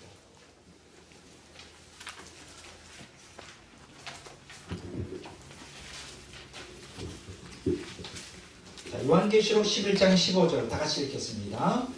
일곱째 천사가 나팔을 불매 하늘에 큰 음성들이 나서 이르되 세상 나라가 우리 주와 그의 그리스도의 나라가 되어 그가 세세토록 왕노로 탄다. 여기 보면 예수님이 뭐 한다고요? 세세토록 왕노로 탄다고 그랬어요. 요한계시록 11장 17절 보겠습니다. 다시 읽겠습니다. 이르되 감사옵나니 옛적에도 계셨고 지금도 계신 주 하나님도 전능하신 이여 친히 큰 권능을 잡으시고 왕노로 타시고 여기 보면 그리스도도 왕노로 타고 하나님도 왕노로 탄다. 그런데 놀라운 게 뭔지 아세요? 역사의 주인공들에게도 왕노로 탈 수 있는 특권을 주셔요. 하나님과 그리스도와 함께. 이게 놀라워요. 우리가 따져보면 제가 어느 날 그 강력하게 그리스도가 임재하면서 너는 나를 따르라 십자가를 지신 예수님께서 그 내가 고백했죠. 나를 따르라 했을 때 주님의 그 강력한 임재 속에 제가 고백한 게 뭔지 아세요? 비천한 종이라는 거죠. 아마 여러분들이 천국 가면 다 그걸 느낄까요? 그 위대하신 위대하신 하나님 앞에 여러분들이 얼마나 초라하고 비천한 종인지, 그 비천한 종밖에 안 되는 정말 쓸모없는, 정말 이 세속사 속에서는 아무도 인정해주지 않고 아무 별 볼 일 없는 우리들을 불렀어. 은혜로 섭리 가운데 불러서 구속사의 주인공이 되게 하신 그 하나님의 그 크신 은혜, 누구나 다 될 수 있어요. 자, 그런데 하나님이 왕노릇하고 그리스도가 왕노릇하는데 요한계시록 20장 6절에 보면 성도들의 왕노릇에 대해서 얘기를 하죠. 다 같이 읽어보겠습니다. 요한계시록 20장 6절입니다. 다 같이 읽어보겠어요. 이 첫째 부활에 참여하는 자들은 복이 있고 거룩하도다. 둘째 사망이 그들을 다스리는 권세가 없고 도리어 그들이 하나님과 그리스도의 제사장이 되어 천년 동안 그리스도와 더불어 왕노릇하라. 부활한 성도들이 천년 동안 그리스도와 더불어 왕노릇한다. 그리스도와 더불어 왕노릇하는 하나님과 왕노릇하는 그리스도와 우리 성도들이 왕노릇한다. 얼마나 대단한 특권이에요. 네, 여러분, 이 지상에서 한 국가의 왕은 몇 명이죠? 한 명이에요. 두 명 되면 큰일 나요. 이건 반란이에요. 반역죄예요. 왕이 있는데 또 한 사람이 왕이 되려면 어떻게 될까? 둘 중에 하나가 죽어야 되는 거예요. 여기다가 공존할 수가 없어요. 반란이에요. 죽는 거예요. 반역죄예요. 근데 놀라운 것은 천국에서 누구나 다 왕이 될 수 있어요. 야, 누구나 다 왕이 될 수 있어요. 왕이 된다는 건 뭐냐? 왕의 지위보다는 왕의 대접을 받는다. 이런 우리 동요 아세요? 왕 나는 왕자다. 하늘나라의 왕자다. 그렇게 부르면서도 거짓말하지 마라, 거짓말하지 마라 이런 게 나한테 있어. 근데 난 지금 믿어져요. 아멘. 그때는 네가 무슨 왕이냐고, 네가 무슨 왕자냐. 내가 그거 부르면서도. 제가 그 교회 학교 또 선생님도 했잖아요. 학생들한테 그걸 부르도록 하면서 네 안에는 거짓말하지 마라, 거짓말. 근데 그때는 그게 거짓말이라고 생각했어요. 무슨 내가 왕자냐. 근데 지금은 믿어져요. 성경 그렇게 기록하고 있습니다. 우리는 여러분과 저는 왕이에요. 그리고 왕이에요. 왕 대접을 받는다. 왕이라기보다는 왕 대접을 받아요. 근데 여기서 놀라운 게 있어요. 요한계시록 22장 5절을 보세요.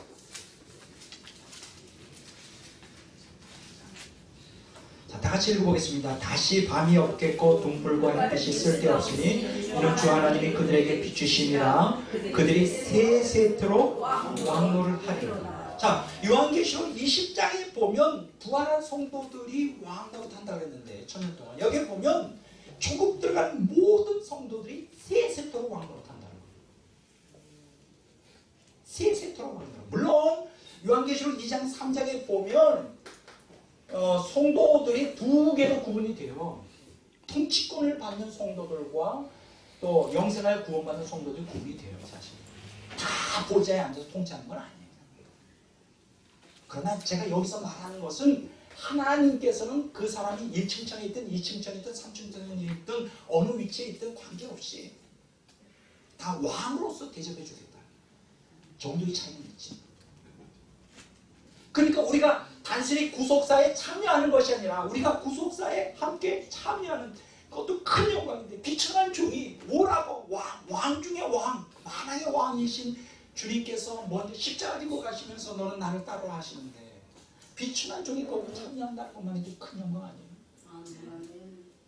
그 왕 중에 왕 중에 만왕의 왕이신 그리스도가 십자가 지고 가셨는데 비천한 종이 안 십자가 지고 가지 않겠냐. 영광이죠. 그 구속사에 참여하는 것만 가지고도 큰 영광인데 하나님께서는 거기서 끝나지 않고 구속사의 주인공이라고 불러주십니다. 모든 성도 구속사의 주인공으로 불러주신다.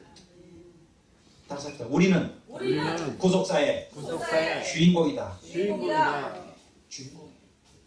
그냥 참여하는 게 아니에요. 관망자가 아니에요. 구경꾼이 아니에요. 우리는 주인공이에요. 주인. 다시 한번 우리는 구속사의 주인공이다. 하나님께서 그렇게 인정해 주시죠. 모두가 다 구속사의 주인공이에요. 정도의 차이는 있지만 근데 여기 조건이 하나 있죠. 디모데후서 2장 12절로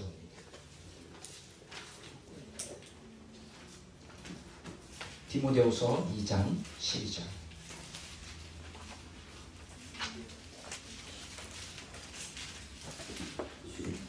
자, 다 같이 읽어보겠습니다. 참으면 또한 함께 왕노릇 할 것이요 우리가 주를 부인하면 주도 우리를 부인하실 것이라. 여기서 참는다는 건 뭐예요? 고난이 올 때, 유혹이 올 때 인내 가운데 말씀을 지키는 가운데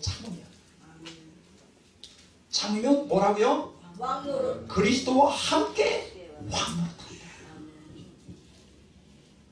그러니까 우리가 아까 그랬잖아요. 믿음을 가진 자가 하나님의 은혜와 섭리로 누구나 다 구속사의 주인공이 되는데 말씀에 순종하는 믿음을 가진 자. 그게 뭐예요? 우리가 순종하는 믿음을 갖는다는 것은 이례적으로 말씀에 순종하는 게 아니라 어떤 유혹과 고난 가운데서도 참고 인내하면서 순종하는 겁니다. 그럼 왕노릇해요. 누구나 다 왕대접을 받아야죠. 저는 왕족도 아니고 왕대접을 받아본 적도 없기 때문에 그게 어느 정도의 대단한 건지는 잘 몰라요. 근데 텔레비나 영화를 보면 정말 대단하긴 하대요. 대단하긴 해요. 믿어지지가 않을 거예요. 왕대접을 받는다는 게 뭘 의미하는 그만큼 참 하나님의 무한한 긍휼과 은혜예요. 누구나 다. 근데 참아야 돼요. 부인하면 안 돼요. 말씀에 불순종하면 안 돼요. 주를 부인하면 왕노릇은 아니고커녕 뭐예요? 주도 부인해버려요. 야, 이거는 예수님을 부인하고 말씀에 순종하지 않고 하면 그냥 겨우 구원받는 게 아니라 나는 뭐 왕노릇은 싫습니다. 거기서 그냥 종으로 천국 가서 살겠습니다. 그것도 용납이 안 돼요. 아유, 무섭네. 갑자기 무서우시려고 그랬어. 뭐 이런 거 있잖아요. 아유, 우리 교인들 보면 그런 얘기 많이 해요. 아유, 뭐 제가 무슨 천국에서 큰 상급 받겠습니까? 아예 기대도 안 해. 본인이 알아. 그런데 이제 중요한 건 뭐냐? 그냥 구원만 받으면 돼요. 그냥 목사님이 뭐 시키면 직분도 맡기기 싫고 헌금 하라면 싫어요. 그냥 교회만 다닐래요. 지옥 가면 안 되니까 지옥만 안 가고 천국 가면 돼요. 조용히 살겠어요. 내 삶에 타치하지 마세요. 하나님도 싫고 하나님 내 삶을 타치하는 것도 싫고 목사님이 와서 신방하는 것도 싫어요. 그냥 조용히 살게요. 신방하면 나 교회 안 나가요. 대단해요. 많은 기독교인들이 그렇게 생각해요. 목사님 왕노릇, 부담스러워요. 그냥 거기 신화, 그것도 부담스러워. 그냥 조용히 살게요. 근데 중요한 것은 왕노릇 아니면 다 지옥 간다니까. 이게 문제. 중간이가 없어요. 여기 있잖아요. 우리가 주를 부인하면 부인하면 왕노릇은 못 시키고 그냥 신하로 삼겠다. 그런 얘기가 아니라 우리가 주를 부인하면 주도 우리를 주님이 우리를 부인한다. 내가 너를 모른다. 지옥이죠. 이게 참 문제가 심각하네요. 적당히 신앙생활하는데 용납이 안 돼요. 이거 심각해요. 이거 잘못된 거예요. 자, 세 번째로 과정이에요. 어떻게 우리가 어떤 과정을 통하여 세속사의 주인공이 되고 어떤 과정을 통하여 구속사의 주인공이 되느냐.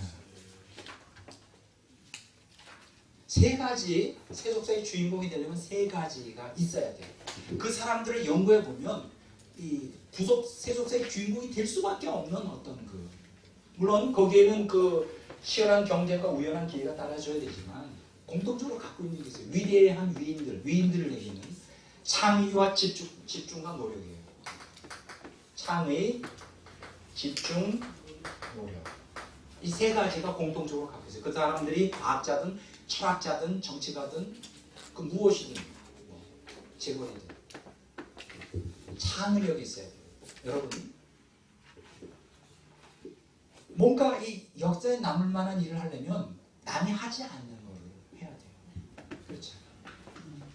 창의력, 크리에이티브니스, 창의력, 창조적인. 오늘 기독교인들에도 그것이 요구돼요. 남이 하지 않는 하나님이 여러분들에게는 주신 독특한 은사가 있어요. 그걸 개발하라고. 창의력을 가지고 중요한 거는 그냥 창조적인 그 능력만 있다고 되는 게 아니라 집중을 해야 돼요. 한 우물을 파야 돼요. 이 위인이라고 다 만능 박사가 아니에요.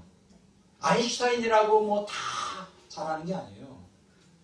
여러분 아인슈타인하고 살면 행복할 것 같아요? 그 순간부터 불행해요. 왜냐면 이 아인슈타인은 그 머리부터 발끝까지 가지고 있는 게 물리학에 대한 생각밖에 없어요. 삶의 로맨스도 없고, 그러니까 이런 사람들이 사실은 결혼 생활이 실패하고 불행해질 수밖에 없어요. 유명세를 타가지고 그 사람하고 결혼하면 행복할 것 같다? 그것도 하루뿐이에요. 그 다음부터 계속 불행해요. 그러니까 그렇게 될 수밖에 없어요. 집중해요. 한 가지만 집중, 올인을 하는 거예요. 집중, 몰입을 하는 거예요. 무섭습니다. 하나에 몰입을 해버리면요. 여러분 낙수가 하나가 그게 수천 년씩 떨어지는 게 바위를 뚫듯이 뭔가 해내고 말아요.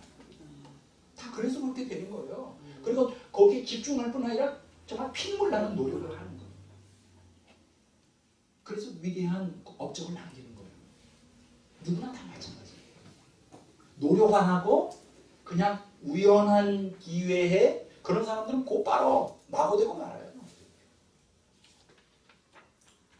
그 기회주의자들 있죠. 이런 사람들은 역사에 남을 수가 없어요.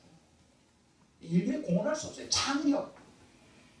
자기만 갖고 있는 독특한 것을 개발하는 거예요. 그리고 집중, 그리고 노력. 이거는 믿는 구속사의 주인공에도 사실 요하는 거예요. 저에게도 이 세 가지가 있어요. 여러분들 다 잘 아시겠지만 지금 제가 하는 이러한 그 방식이 창의력, 창조적이에요. 제가 그림을 그리고 그동안은 그 신학이 그냥 신학교 안에서만 있었고 또 신학을 공부한 그 사역자들이 교회에 목회할 때는 신학을 다 버리고 다시 원점에서 시작했어야 됐잖아요. 그게 얼마나 큰 낭비예요. 손실이에요. 근데 저는 신학을 목회 현장에 끌어들이는 거죠. 창의력이죠. 왜냐면 깊은 신학에 근거 두지 않고는 깊은 영성이 나올 수가 없어요. 깊은 성경 해석이 나올 수가 없기 때문에. 두 번째, 저는 제 집중력도 무섭습니다. 저는 한 가지 문제를 제가 골몰하게 생각하면 수십 년 생각해요. 그것이 답이 나올 때까지. 이제 오늘 강의 중에 그게 나올지 몰라요. 수십 년 동안 생각했던 어떤 거 하나님이 이번에 열어주시면서 또 깨닫게 되는 게 있어요. 집중. 한 가지 일에만 집중하는 거예요. 그리고 저한테 있는 게 있어요. 끊임없이 노력을 해요. 저는 제 삶이 투쟁적이에요. 노력을 해요.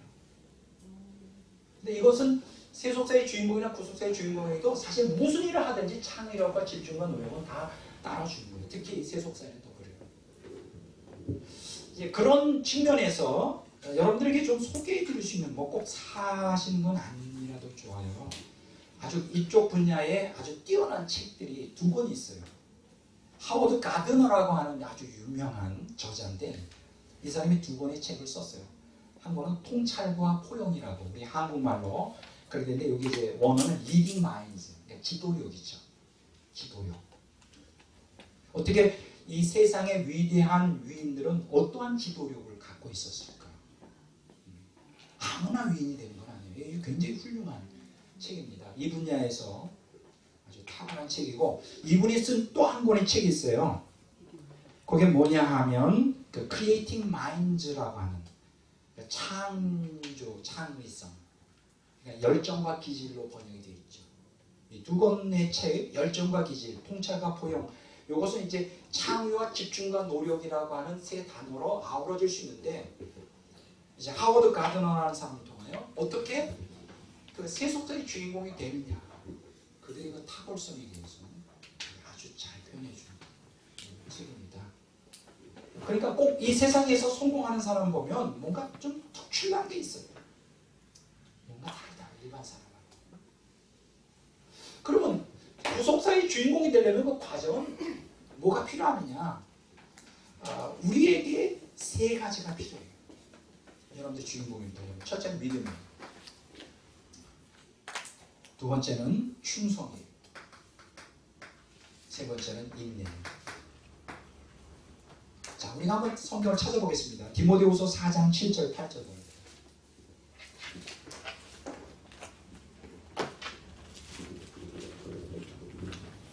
디모데 후서 4장 7절 8절 찾으셨죠?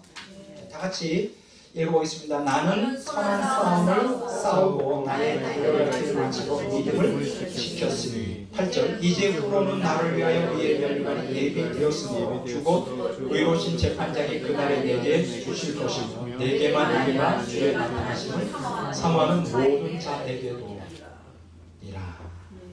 여기 보면 의로운 재판장 되시는 예수님이 재림하시는 그날에 뭘 준다는 거예요? 의의 멸류관을 준다. 근데 이 의의 멸류관을 주는 존재 조건은 뭐냐? 믿음을 지키는 사람. 그리고 또 한 가지는 예수님의 나타나심, 재림을 사모하는 모든 자. 그러니까 모든 믿는 성도들이 의의 멸류관을 받게 됩니다.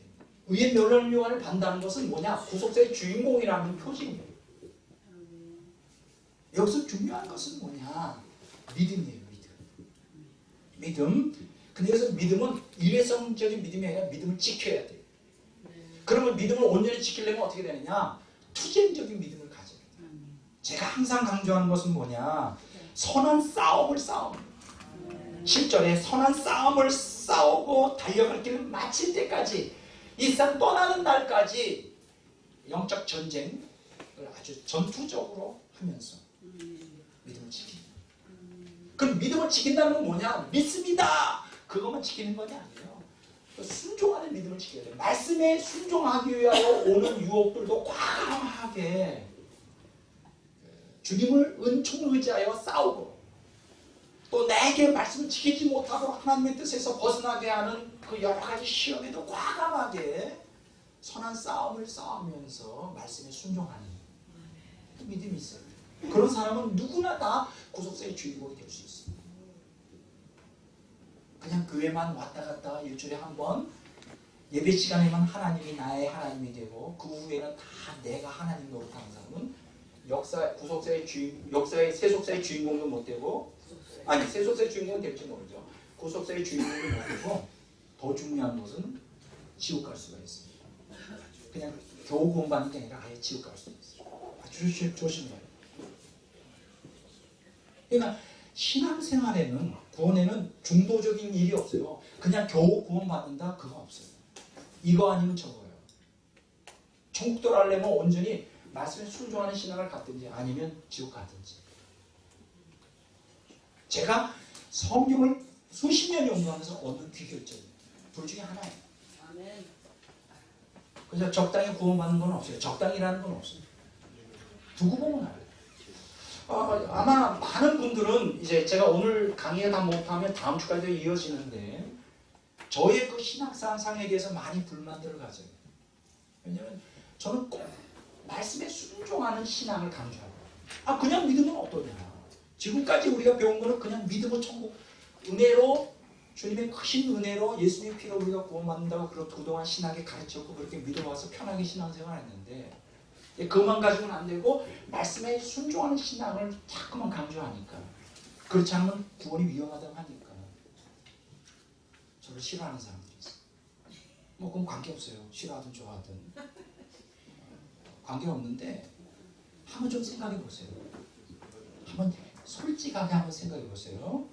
뭘 생각해 보느냐면 적당히 믿는 거예요. 이 케이스 적당히 그냥 은혜로 믿음으로 구원받는다니까 하나님의 존재를 믿고 예수님 날 위해 피 흘려 죽은 걸 믿고 천국 가겠다. 이 케이스는 뭐냐? 적당히 믿는 게 아니라 백 목사가 가르치는 대로 말씀에 철저히 순종하면서 또 말씀에 순종 못할 때는 회개하면서 정말 하나님의 뜻대로 살려고 발버둥치는 아까 선한 싸움을 싸우는 믿음을 지키는 그런 삶을 산다. 어떤 게 더 좋을까요? B가 좋아요. A는 안 좋을까요? 왜 안 좋으냐? 차라리 B 선택하는 게 나아요. 속는다 할지라도 B가 나아요. 왜냐하면 백 목사가 가르치는 게 잘못됐다 하더라도 손해볼 거 하나도 없어요. 아이고 백 목사 말대로 했더니 내가 그렇게 열심히 믿지 않아도 천국 가는 건데 아이고 속았다. 적당히 믿을걸. 상급이 적다. 그건 두 두 번째 치고. 근데 만약 A 적당히 믿었을 경우에 만약 지옥 가면 어떡할 거야? 그래서 제가 얘기하는 거예요. 백 목사의 B 케이스로 열심히 신앙생활하자, 말씀에 순종하면서 하자 해서 손해볼 게 하나도 없다는 거예요. 근데 A 케이스로 적당히 신앙생활했다가는 잘못하면 지옥 간다면은 어떻게 할 겁니까? 그래서 제가 물론 그건 자유 선택이에요. 여러분들이 제가 가르치는 걸 어떻게 받아들이냐는 마음대로 자유 선택인데 뭐가 더 안전하냐? B예요. 같은 패턴으로 파스칼이 그 얘기를 했어요. 하나님이 존재한다는 것과 존재하지 않는다는 게 50%다. 그렇죠? 그럼 어느 편에 쓰는 게 더 안전할까요? 차라리 존재한다고 믿는 게 더 안전해요. 왜냐하면 존재한다고 믿었다가 진짜 하나님이 존재하면 그거는 로또고 당첨되고, 존재하는데 안 존재한다고 믿었다가 존재하면 지옥이잖아요. 그러니까 어떤 게 더 유리해요? B죠, 당연히. 그게 파스칼이 한 얘기예요. 지금 파스칼을 그거를 방법론을 제가 인용해서 지금 하는 얘기예요. 그럼 왜 싫어하느냐고 제가 그렇게 가르치는 거예요. 더 열심히 믿자는데 그거 왜 싫어하냐고. 손해볼 게 뭐가 있어요? 아이고, 백 목사 때문에 그냥 그 말에 속아가지고 열심히 믿었더니 천국 오기는 왔는데 그렇게 안 믿어도 될걸. 그게 말이 아니야. 난 정말 이해가 안 돼. 그래도 안전한 편에 쓰는 게 낫지 않아요? 좀 더 안전하게 믿는 게. 자, 두 번째요. 충성이요. 자, 요한계시록 2장 10절입니다.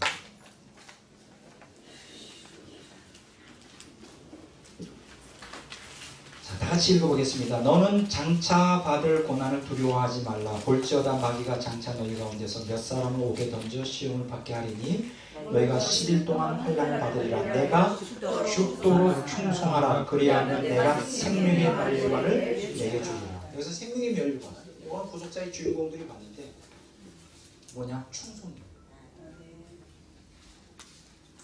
내게 어떤 은사가 주어졌든 어떤 사명이 부과됐든 그것이 사람의 눈에 크게 보이든 적게 보이든 최선을 다하는 겁니다.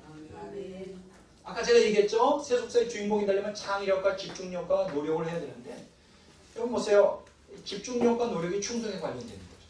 노력을 해야 돼요. 최선을 다해야 돼요. 목숨 걸고. 왜냐하면 내 눈에, 인간의 눈에는 그게 하찮게 보인다 할지라도 하나님 그렇게 평가하지 않아요.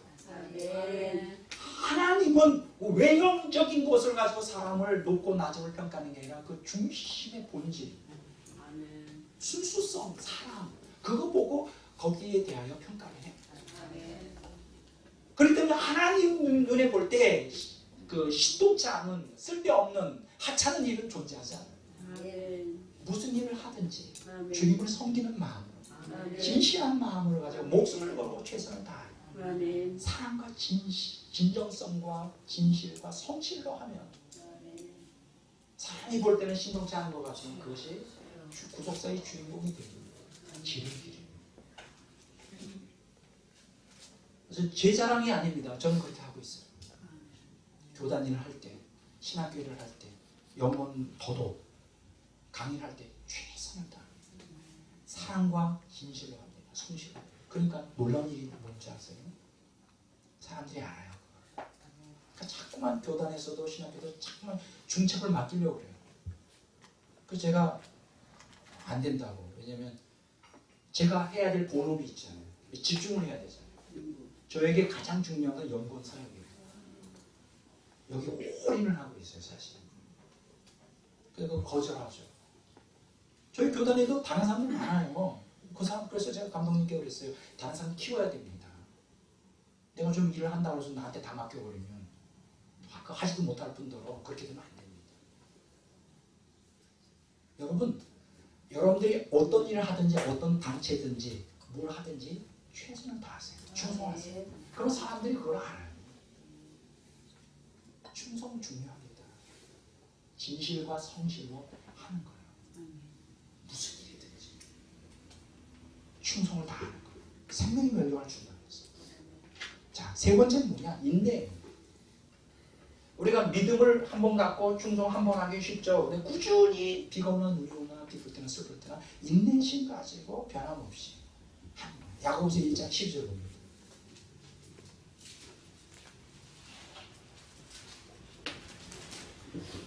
다 같이 읽어보겠습니다. 야고보서 1장 12절. 시험을 참는 자는 복이 있나니 이는 시련을 견뎌낸 자가 주께서 자기를 사랑하는 자들에게 약속하신 생명의 멸류관을 얻을 것이기 때문이라. 여러분 시험을 할 때 참아야 됩니다. 내 성질대로 내 욕망대로 막 들고 일어나고 그걸 포기하고 버리고 떠나고 흔들리면 안 돼요. 변함이 없어야 돼요. 변함이 없어야 돼요. 비가 오나 눈이 오나 변함이 없어야 돼요. 인내입니다. 인내심. 그 하나님이 주신 사명에 대하여 최선을 다하여 인내하면서 하는 거예요. 구속사의 주인공이 다 그런 사람들이에요. 자, 세 가지를 말씀드렸습니다. 뭐요? 믿음, 충성, 인내.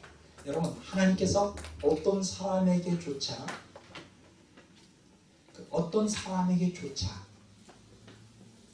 상급을 주시고 역사의 주인공으로서 상급을 주시는 자예요. 마태복음 10장 42절 보겠습니다.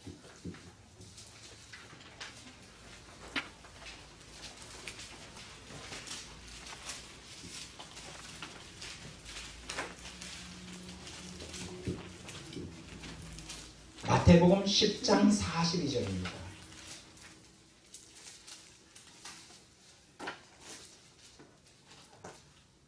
다시 읽어보겠습니다. 또 누구든지 제자의 이름으로 이 작은 자 중 하나에게 냉수 한 그릇이라도 주는 자는 내가 진실로 너에게 이르노니 그 사람이 결단코 상을 잃지 아니하리라. 아주 충격적인 내용이에요. 여기 상에 대하여 하나님이 주시는 상에 대해서 쭉 얘기를 하는데 냉수 한 그릇이라도 주님의 이름으로 예수 믿는다는 것을 예수님 믿기 때문에 주님의 이름으로 주면 어떻다고요? 결단코 상을 잃지 않을 것이다. 야, 대단한 거예요. 지극히 사소한 거예요. 냉수 한 그릇 주는 거. 거기에 정성과 사랑과 진실을 가지고 이렇게 헌신해요. 사람 눈에 볼 때는 별거 아니에요. 그러나 거기에는 엄청난 상이 주어집니다. 그래서 무슨 일을 하든지 여러분 정말 주님께 하듯 하세요. 그걸 소홀히 여기지 마세요. 이번에 그 평창에 여러분 아십니까? 평창에 그 올림픽이 장애인 올림픽이 열렸죠. 그게 역사가 이렇게 보니까 한 10년이 됐다 그래요. 역사가 10년이 됐는데 이제 참 특별한 올림픽이에요. 그러니까 이제 뭐냐면 장애인들이 다 모이는데 1위에서 3위까지는 이제 메달을 준다고 합니다. 금메달, 은메달, 동메달 주고 4위에서 8위까지는 선수들에게 메달은 주지 못하지만 소중한 그 리본을 달아줍니다. 그리고 또 한 가지 재미있는 것은 그 경기에 참석했던 모든 사람 다 앞으로 나오라 그래서 다 세워준다는 거예요. 저는 이걸 이 장애인 평창 올림픽 스페셜 올림픽을 생각하면서 천국도 그럴 것 같다. 1등 우리 이제 이 세상에서는 그 세속사에서는 1등부터 꼴등까지 쭉 세워놓잖아요. 하나님은 평가 기준이 다르고 비록 정말 냉수 한 그릇이라도 세워놓는다. 너도 역사의 주인공이다. 나와라. 박수 쳐줄게. 상 줄게. 다 주인공이에요. 여기 중요한 얘기인데 이 2013년 평창 동계 스페셜 올림픽에서의 뭐냐, 우리 모두가 다 꼴찌 없는 그 승자다. 꼴찌가 없대요. 천국에는 꼴찌가 없어요. 모두가 다 주인공이에요. 좀 굉장히 마음에 와닿더라고요. 그래서 지금 이제 반밖에 못했네요. 얘기하다 보니까 이제 첫째 시간 끝내고요.